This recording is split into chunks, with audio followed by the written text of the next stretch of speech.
Hey guys, Ronan and Reaper here. So yep, outside the cinema. Yep, it's that time of the week again. New cinema trip video, and this is my first non-June cinema trip of the month. Saw it a second time in IMAX last weekend. Incredible experience. So yeah, now, now is my first film of the month that isn't that film. About to head and see Drive Away Dolls. This is of course the new offering from Ethan Coen. Look, I'm down for a lesbian road trip comedy directed by one of the Coen brothers, especially since Pedro Pascal happens to feature in it as well. So yeah, I'm not going to waste too much more time. Get my snacks, get my seat, and go see Drive Away Dolls.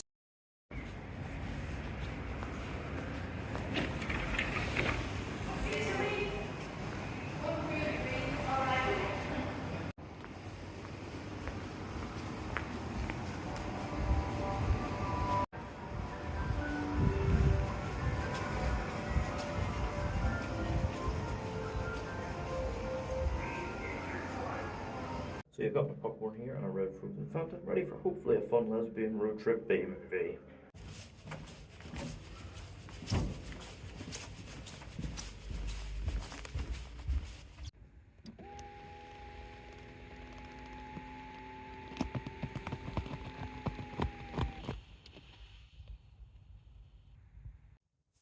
So yeah, Drive Away Dolls. Now look, I'm down for any new Coen Brothers offering. Yeah, that includes solo stuff, and obviously this is Ethan going solo, following on from Joel's solo effort with the tragedy of Macbeth. And this is a screenplay that Ethan co-wrote with his wife, Tricia Cooke, who they're in an open relationship. She is bisexual, I believe, and she obviously wanted to draw on her queer experiences for this screenplay, which, yeah, sounds very interesting. And you've got a very talented cast making up its comic ensemble. So, yeah, I was down for something wacky and entertaining. But is this the quirky lesbian road trip B movie that it so clearly wants to be? Let's find out. So, the film is set in Philadelphia in 1999, where we meet two lesbian women. Jamie, who is still reeling after a breakup and it wants to get away from it all, and Marion, a more straight-laced woman who is prepping for a trip to visit her aunt in Tallahassee, Florida to go birding.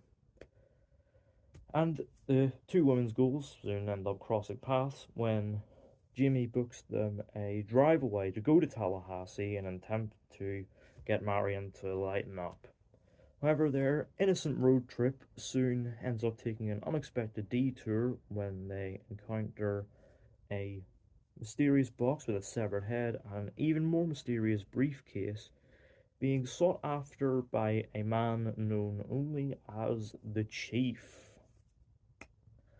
So, yeah, look, I'm down for any of these like Coen Brothers comedy offerings. Like, I absolutely adore Oh Brother, Where Art Thou? So I was certainly looking forward to seeing Ethan apply that sort of quirky comic touch in a solo effort. And well,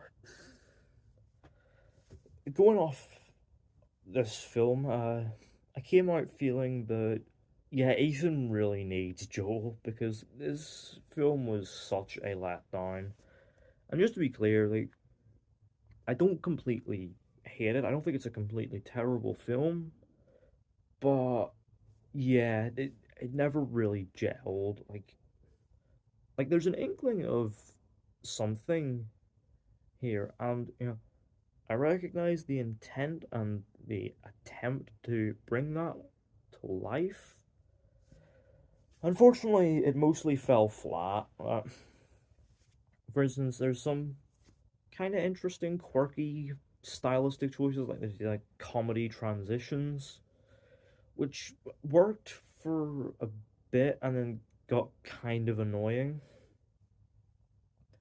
And there's also, these like wacky scenarios and jokes, usually lesbian sex related, which sometimes were kind of funny in a shock value way, but other times, yeah, totally missed the mark. And that's a shame because, a lot of the cast here are really trying with the material they have. Like, you've got the likable central dynamic of Jamie and Marion.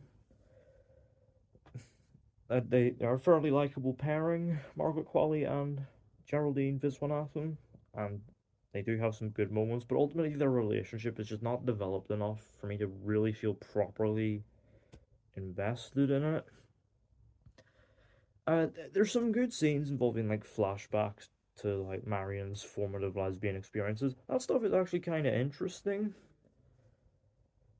and the odd couple dynamic with the more wild, raucous Jamie versus the more straight-laced Marion. That stuff's kind of fun and could be an entertaining mismatch dynamic.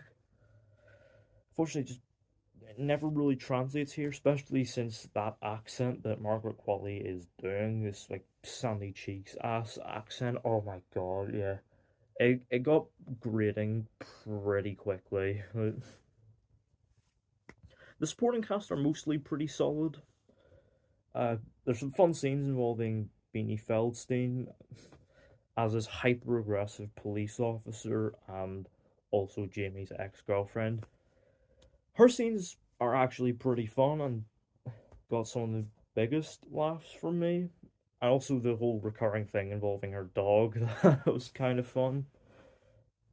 She's doing the best with what little she actually has.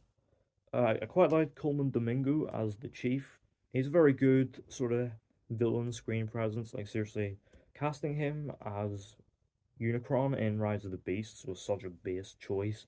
And the rumors are looking like he might be taking over as Kang in the MCU, replacing Jonathan Majors.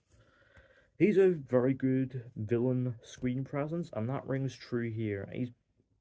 He's doing the best he can with what little material he has, but he is good. I also quite enjoyed his two goons, their little bickering dynamic. That was pretty funny. Again, with more development, could have been so much more, but what we have is kind of entertaining. But what's kind of a letdown is the lack of screen time for likes like Bill Camp, Pedro Pascal, and Matt Damon. Bill Camp's small role was kind of entertaining. Justice for Carly. And Pedro Pascal, I'm kind of not surprised by being in it not that much because the marketing seemed to indicate as such. But man, this needed so much more of Matt Damon because his whole involvement in the plot later on is very interesting, and with a lot more screen time, you could have done so much more with it. Like, there's a really interesting twist here that I did not see coming at all. That was actually kind of caught me off guard in a shock value funny way. But yeah, I would have liked a whole lot more from him. And to be honest, the thing that kind of holds us all back is the runtime. Right? Like, again, it's refreshing in this day and age to have a film that's only 84 minutes long. But man, this needed more. Right? With all these characters, it never feels like it's actually properly doing any of them justice. Within only like 20 minutes or so, probably, but instead the whole thing just feels like a rough first draft of a screenplay with all these ideas that it probably flesh out in subsequent drafts. And like, it's sort of darting through like plot points, character beats, and comic bits that it thinks will be entertaining, but there's not enough meat to sort of give the audience that why as they'd be entertaining. Like, seriously, it feels kind of weirdly disjointed and erratic for such a straightforward premise and execution. That got all of these like ideas that it's just you know rapidly like going through the checking off like plot points and stuff. There's also other ideas like these like psychedelic trip sequences, which do look cool, but what did they contribute to the plot? Uh, yeah, really what I'm feeling is that this is obviously like a, fresh out of film school student who is, trying to emulate the Coen brothers style without ever grasping why. Same with all the TikToks mimicking Wes Anderson. Like they've got the surface level superficial stuff, but none of the actual unique personal filmmaker touches that the filmmaker brings. Yeah, and this is made by a 66-year-old man. Yeah, what is needed was Joel's touch, honestly, to because obviously the two brothers work best when they're together, and I am gonna keep an eye on that horror project they're making next.